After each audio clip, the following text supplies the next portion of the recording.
이 백성이 천천히 흐르는 실로아 물을 버리고 천천히 흐르는 실로아 물을 버리고 여기서 우리가 중요한 사실을 알 수 있습니다.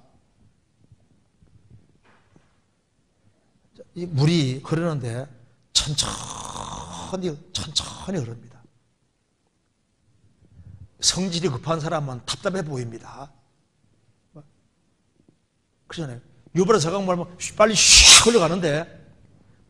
흘러가는데 천천히 흐르는 실로아 물 참 답답하게 보이는데요. 하나님의 일하시는 모습이 꼭 이런 거예요. 그러니까 하나님이 일하시는 거 보면 사람들이 성급한 사람은 답답해 보이는 거예요.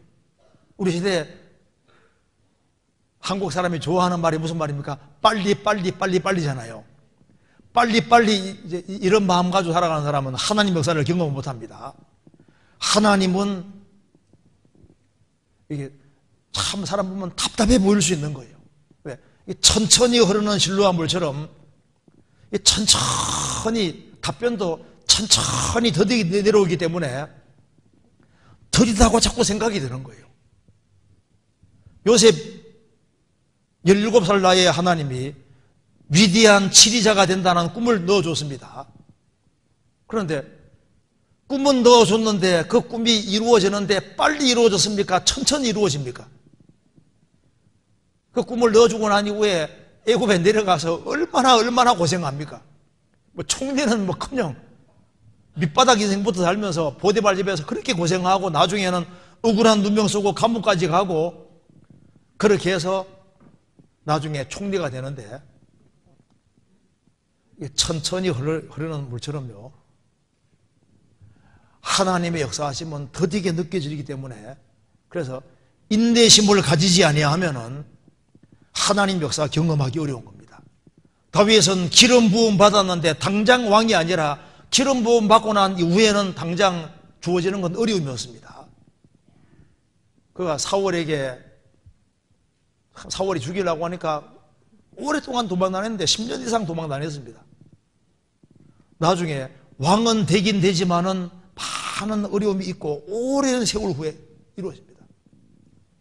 한나와 브닌나가 있는데 브닌나는 자식을 잘 낳고 만사가 잘 돼가는데 한나는 아무리 기도해도 응답이 안 옵니다.